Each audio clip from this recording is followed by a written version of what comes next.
Hello friends, it's Jayma here, and today I'm really excited about this layout because I'm creating a scene. I don't often do that, and I have this really fun idea, so I'm hoping it translates as well as it is in my head.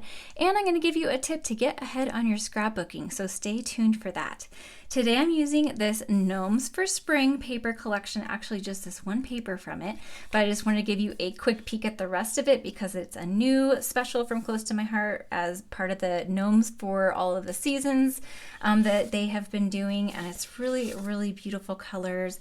Love the watercolor look that they've been doing, so just wanted to give you a quick peek at all of that. I might use some of the stickers, I'm not totally sure yet, but I was obsessed with this cloud paper when I saw it. So that is what is going to be the background of my scene. And then I cut some pieces on my Cricut already to go along with this scene. So this was a border that if you stretched it this big, the grass blades got like really too big. So I had to do some welding and stuff. I am going to provide my Cricut file to you if you'd like to use these. It is part of Cricut. It wasn't an upload or anything. And the bike is part of Cricut too. So if you have access, you should be able to cut these just fine. So stay tuned and I'll tell you how to get that link. But that is going to be layered up down here, and then the bike is just 2 layers, and I cut this in colors to match my daughter's bike. It's a pink with, you know, black tires and seat and everything, so it's like a perfect match. And I was able to use the cardstock from the coordinating cardstock pack that goes with the Gnomes for Spring. So except for the black, but the pink and the 2 greens, the Jade and Limeade and I think that's Flamingo, are all part of the cardstock pack, or you can just use colors that you have in your stash. Of course, would work just fine as well. I did want to mention the photos I printed at home. I've done a tutorial on how to print smaller photos, so I will link that down below as well, and also at the end of this video, because I get a lot of questions asking how I print smaller photos. So I have done actually several videos, but I'll link to one of them, and these are 3 inches wide by about 3¼ inches tall, so not quite a square, but I'm thinking that they're gonna go kind of like this, so I have room for my bike, or the bike could overlap just a little bit. But let me show you where my inspiration came from. All right, here is my tip to get ahead with your scrapbooking.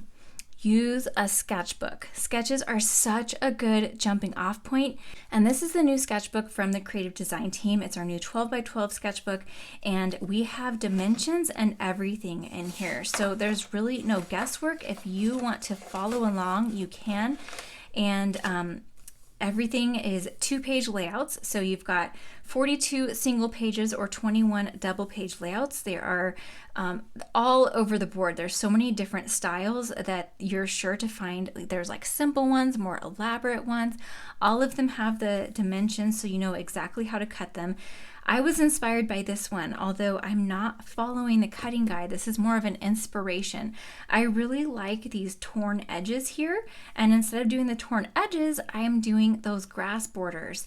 And my photos are just different. Instead of the 4x4 and 6x4s, I've got the 4 3x4 or 3x3s basically.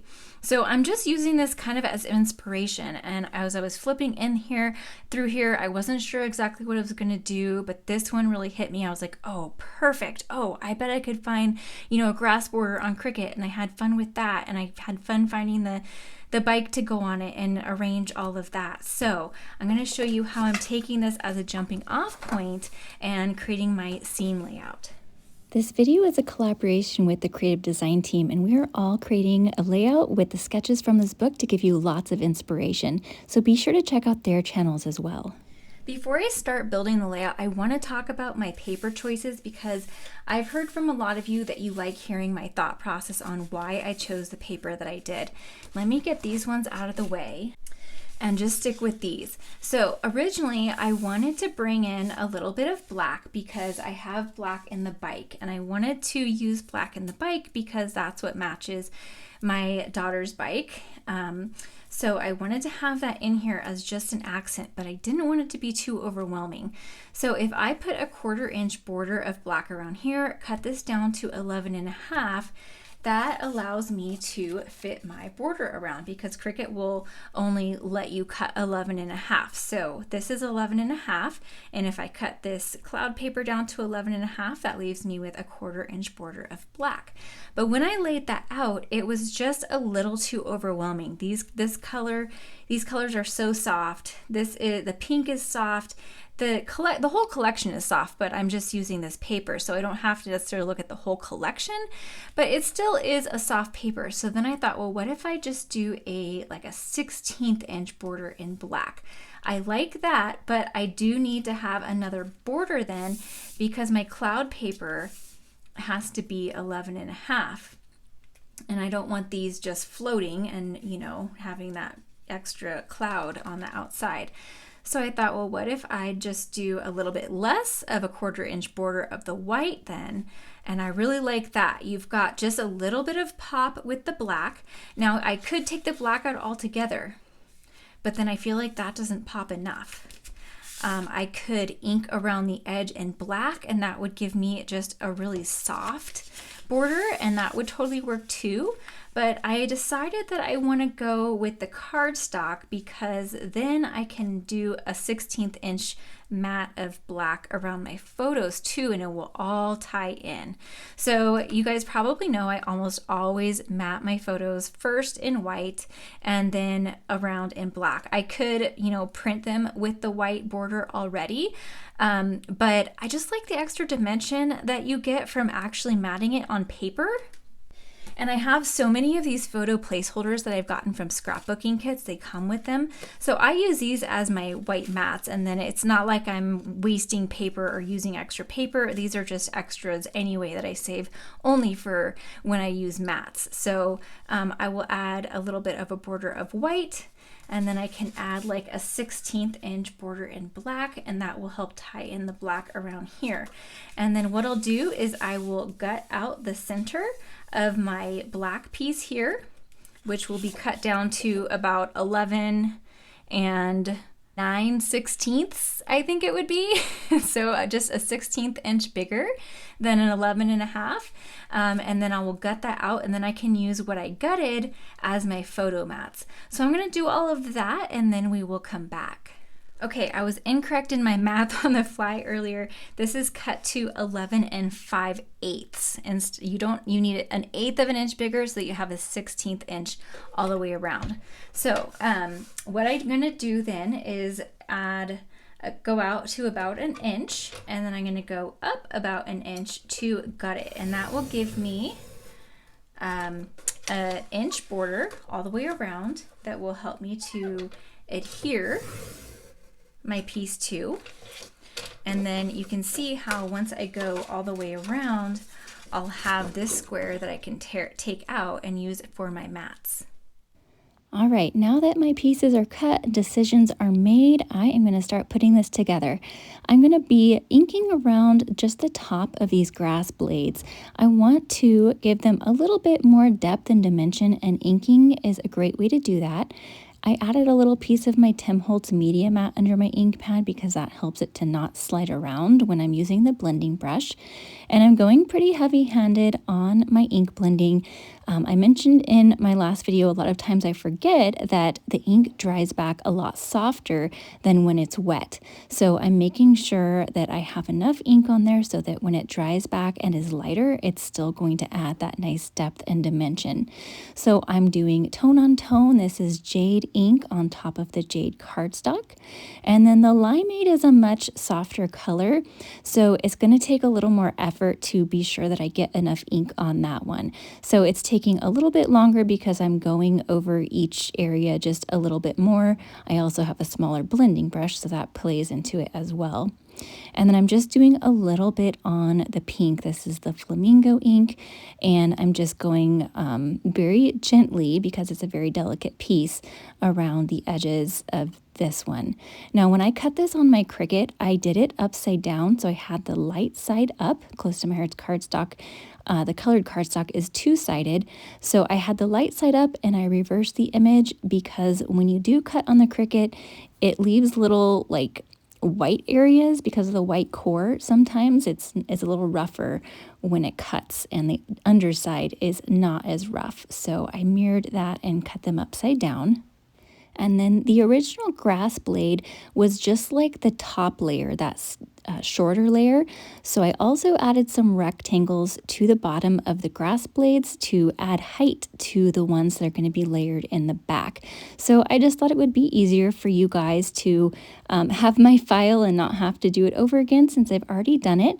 And so if you go down to the description below this video, I will have a link to my blog, and that blog post will have a link to my Cricut Design Space file and photos of my layouts and all of that. So click that see more underneath this video if you don't see the description, and you'll be able to get the link. It's jaymamalme.com if you want to just go to it, or the link is down below as well. Now, hindsight, I would have cut that cloud paper just a little bit less than 11.5 because the Cricut piece has a blade of grass that sticks out a little bit further than that like border that's at the bottom. So there is a little bit of the cloud showing over there. So I just cut a tiny skinny little piece to cover that up. The other side, it wasn't showing because that light green piece is covering it. I just didn't want the clouds showing. So you might want to actually cut the black piece at 11.5 and cut the cloud piece 1/8 inch smaller. There's this Gnomes for Spring stamp and die set available with the collection, and there were a few images on here that I thought I would stamp and color.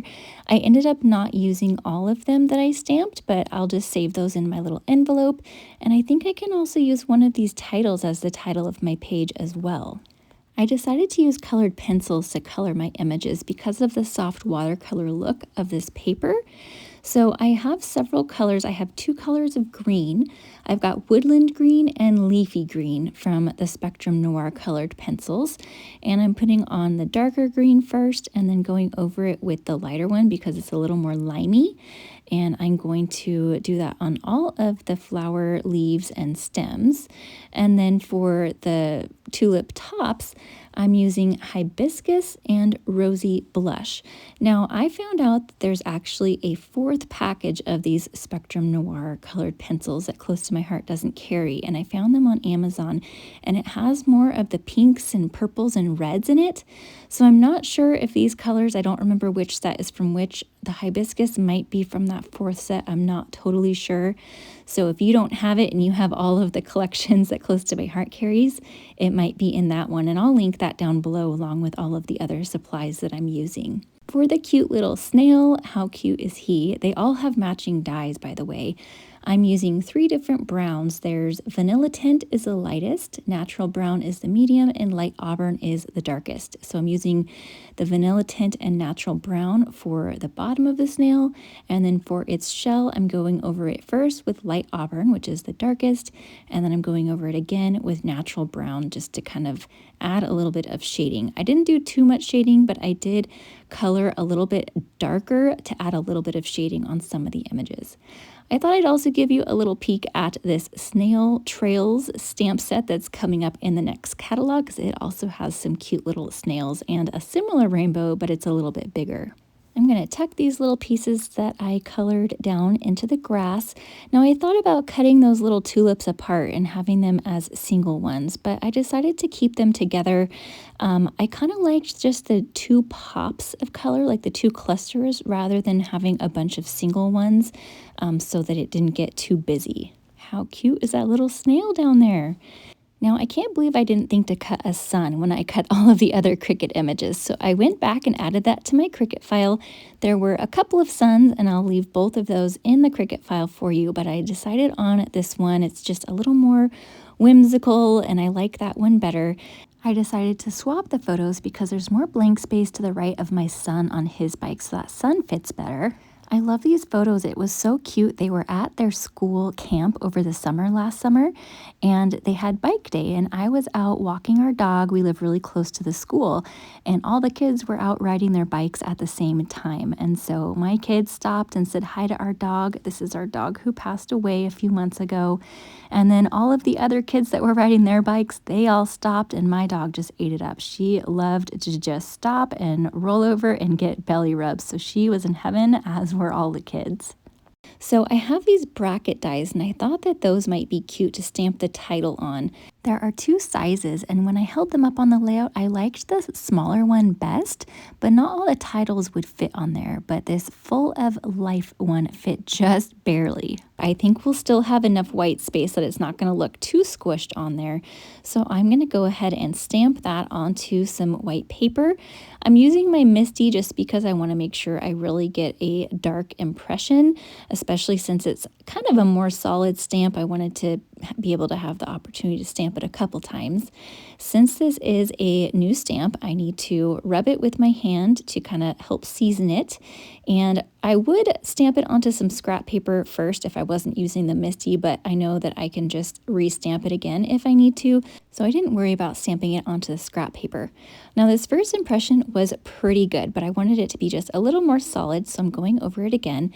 And I am using Archival black ink. You could use Intense black or just regular black. I like the Archival black because it is a really, really dark, vivid black. I think it's darker and more vivid than the other blacks are. And that looks really good. So I'm going to go ahead and die cut that, and then I will be back. So I like how this looks, but it felt like it needed a little bit of a border. So I cut some yellow and black out of the bigger bracket, but it was too much. I did like the black better, but it was too much. So I decided to cut around and cut off the faux stitching and tried that first, and it was still a little bit too much black. So what I'll do is I will adhere the title onto there, and then I'll go around and I will carefully trim, trying to get a 1/16 inch border so it matches the other borders that I have. Now it's not totally perfect, but that's okay. I think that it's good enough and it gave the effect that I wanted. And I'm going to put a little bit of thin 3D foam tape on it. I didn't cover the whole thing with it because this is going to be overlapping the photos that have some dimension just a little bit. So I didn't put foam where it's overlapping the photos. And then we'll just trim off the sun. Now, if you decide to add a sun and you're thinking of it before you glue all of your base pages together, you could have the sun just go to the edge of the cloud paper too, and that would look good. But I think it looks fine to going all the way to the edge, and that was the easiest to trim it off there, of course, since I had everything glued down. And then I decided to add a little bit of glitter to the sun with some stickles, and I used my trusty finger, and sometimes that's your best tool to get glitter on. Now, also in this collection are these acrylic shapes, and I think these were just the perfect finishing touch to finalize my layout. I decided to use a few sizes of the butterflies, and then there are some small little flowers, and I thought those might look cute scattered around the grass, but I ended up not liking it. It just kind of got a little bit too busy, so I pulled those off, and then I just ended up using 5 of the butterflies in various sizes, kind of trailing up to the top left. So I really like how that finished off. I didn't need really a ton of embellishing on this page. I think that can be one of the fun things about a scene sometimes, is that you don't need, a bunch of cluster embellishments and stuff like that. I still keep design principles in mind, but you have all of the elements of the scene and you don't need to have, like a flower cluster or anything like that. So I adhered those down with some micro glue dots, and we are good to go. Here's a close-up look of everything, and of course I'll have still shots over on Instagram and Facebook. Those links are down below for you as well, and be sure to check out my blog to get the Cricut Design Space file if you would like to recreate this layout on your own. If you'd like to get your own copy of the new 12x12 sketchbook, I will have that link down below. It's an instant download, so you can start using it right away. And be sure to check out the rest of the creative design team's channels, because we're all collaborating out of this sketchbook and they have created some amazing projects. As promised, on the left is the video showing how to print smaller photos, and the creative design team playlist is on the right. Have a great day.